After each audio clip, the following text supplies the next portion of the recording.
New research says Canada's top three grocers have all posted higher gross profits this year compared with the last 5 years. And a lack of transparency in their financial results prevents the public from understanding where the extra profits are coming from. The report by Dalhousie University's Agri-Food Analytics Lab says Loblaw, Metro, and Sobeys all recorded higher than average profits. But the report authors say that without more detailed data, it's difficult to explain why all three supermarket companies are exceeding their average performances this year. Samantha Taylor is a senior instructor of accounting at Dalhousie, and she says the publicly traded companies lump sales from grocery stores, drug stores, and other merchandise together. Now, this makes it impossible to tell whether grocers have increased food margins or whether consumers are spending more money on higher margin products, such as cosmetics and apparel.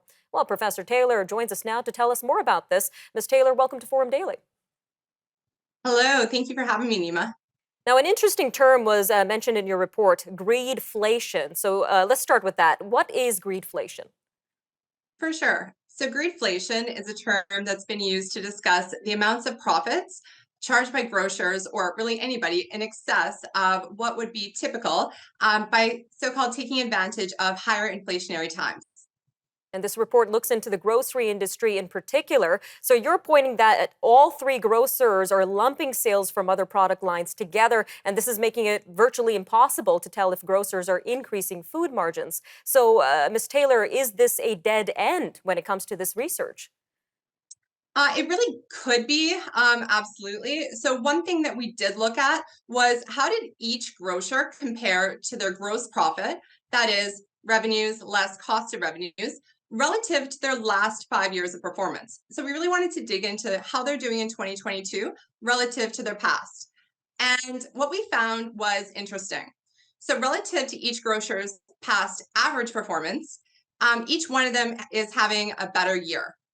However, only one of the grocers is having a better year versus their best performance of the past 5 years. So we are not left with, conclusive evidence or, really answers, but what we are left with are more questions. Why in a state when Canadians are paying more for housing, paying more for utilities, and paying more at the grocery stores, why are in fact one of the grocers having on track to have one of their best record years ever? More questions indeed. Now, what other detailed data is needed in this investigation, and is it realistically available for researchers? I mean, ideally, we would like to have the cost books and really get to see what the sales for individual items are and what the cost of those sales are. Is that realistic for researchers? No. Is that data that the companies have? Absolutely. So, we really are, like you said, at a dead end.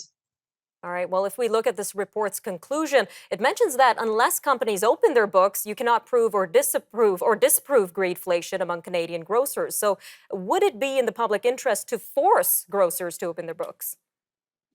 It definitely could be. However, there might be, a little bit of a halfway point. If perhaps grocers opened up more transparency as far as each segment, so perhaps food, retail, merchandising, and really helped us see each operating segment, not lumped in together, but really individually, that would provide us more answers. Also, if they allowed, say, one of the big four audit firms to come in and do a test of specified procedures. So I really hesitate to recommend opening up the books completely because on the other side, we understand that grocers and companies in general need profits in order to innovate and to bring food safety as a forefront to our country. So I don't want to necessarily dissuade their competitive advantage, but I think consumers want more answers and we need data in order to give them more and better answers. All right, Ms. Taylor, looks like we've got about a minute left here, but we know the Competition Bureau is currently investigating the grocery sector in terms of competition in that sector. What are you hoping will come out of that investigation? Ooh, I'm hoping for some answers, but honestly, it's not likely. Grocers are not compelled to give those cost of revenues, which would really help conclusively understand really is there excessive profit margins on food, and if so, where? So I'm not hopeful, but I'm optimistic that possibly grocers will, come to the table with more data for the Competition Bureau, for consumers in general, for researchers. I really hope that they, back up their words and with some numbers. All right, Ms. Taylor, thank you again for joining us today on Forum Daily. Thank you so much for having me.